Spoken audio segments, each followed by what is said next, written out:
Hello, I'm Melissa Dugan. I'm the practice lead and vice president for HR consulting at CCI Consulting. And today I'm here with Jeff Harvey. Jeff is my peer at CCI Consulting. He is the vice president of our executive search practice. So, over the last 18 months in the HR consulting practice, we've seen a lot of projects relative to compensation.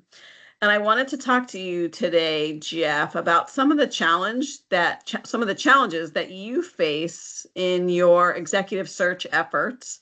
And I really wanted to pick your brain a little bit about how do you advise clients relative to compensation when you're working with them on an executive search? So thank you, Melissa. And it's critical that clients have accurate, data-driven analysis of what salary ranges for a given role for an executive position that they're hiring for.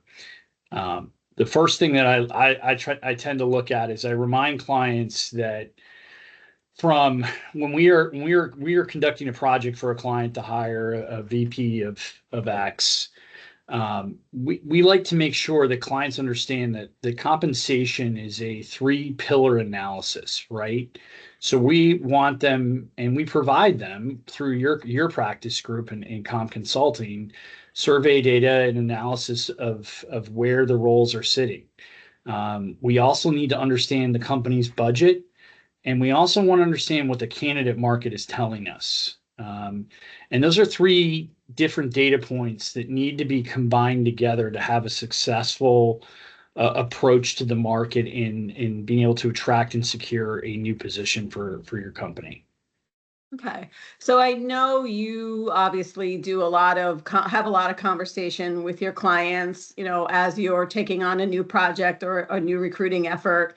So how important is it for that compensation data to be accurate? And then where do you ascertain that data? I know you work with us to get the behind the scenes market data, but really how does that come about? Sure. In our initial conversations with clients about a given position, there's a few things we look at. A lot of times when clients provide what they think the range should be, I would argue 80% of the time they're too low.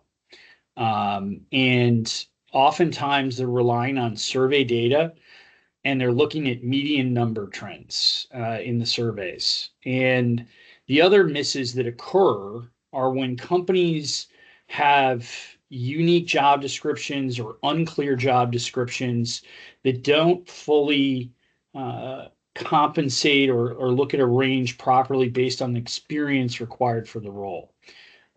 So, when we often go into those conversations, we talk about, what the survey data says is based on what people are making today at a given company. And what your job description says will dictate a lot of the type of talent and caliber of person we're able to attract to a given role. And based on those two factors, oftentimes we have to allow our clients to understand they may be having to willing to pay more for a given position than they previously thought. That's a really good point about the job descriptions. That's something that in many of our projects we get involved with as well. Sometimes we write the job description, sometimes we just review and edit the job descriptions, but that's a really good point to understand how the job description does dictate what the market price will be for a certain role. Another question I wanted to ask you is in the last 18 months, we've done a slew of compensation projects, many really related to, pay transparency regulations, which really vary state to state. So I was curious, I know you look at job postings all the time, you're looking at resumes all the time, you're, on different job boards all the time. I was curious from your perspective, how many postings are you now seeing that do include salary ranges? So, even though the regulations are in place, not everybody always follows them. But I was just curious from your perspective, are you seeing a lot of job postings with salaries included? So we are seeing an uptick in salary ranges being posted in job descriptions or job openings particularly on LinkedIn. And what we are seeing is that privately held companies are the least likely to post those compensation ranges.